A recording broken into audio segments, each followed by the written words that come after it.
As a leader, you'll occasionally need to provide feedback about your employees and receive feedback from senior leadership.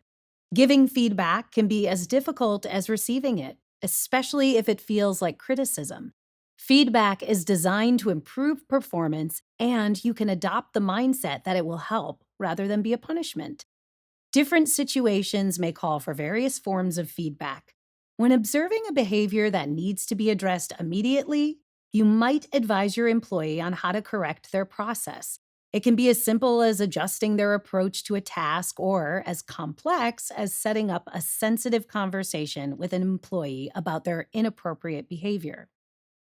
Other forms of critique can be more in depth, such as a performance review. Just as with any difficult conversation, prepare what you want to address with the individual specifically. What areas do you want to focus on for improvement?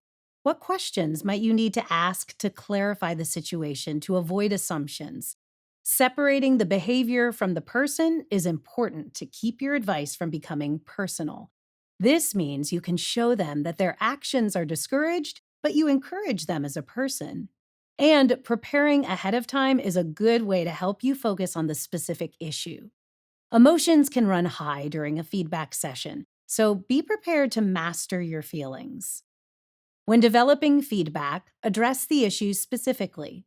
Provide constructive criticism to reinforce positive behaviors and suggest solutions for improvement. Reaffirm the expected behavior compared to the observed behavior.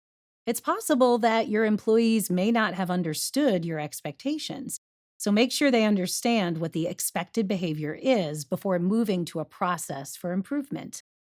Avoid making assumptions and respectfully ask your team members if they have any questions. Once you've stated your specific observations and discussed expectations, move on to ways they can improve or address the situation. You can emphasize how important their improvement is to the team, the organization, and their success. Highlight your availability to help them if they need any extra tools to improve or have any questions that weren't addressed during the session. You may also encourage them to take notes on what you have discussed.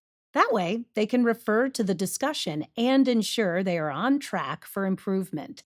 Set goals and follow up meetings to ensure your plan for their improvement is focused.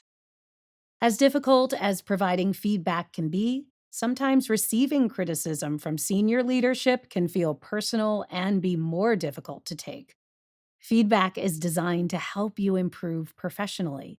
Think of how you can use this criticism constructively and avoid taking it personally. Ask questions if you need clarification during the meeting. Acknowledge your manager's input and commit to following their advice for improvement. If your manager doesn't specifically address an issue to improve, ask for feedback on skills you can work on. Avoiding common pitfalls such as placing blame, avoiding situations, or getting angry is important when giving constructive feedback and receiving criticism. Feedback is a chance to improve behavior or performance, and you can use mastery over your emotions to hold a calm, productive conversation.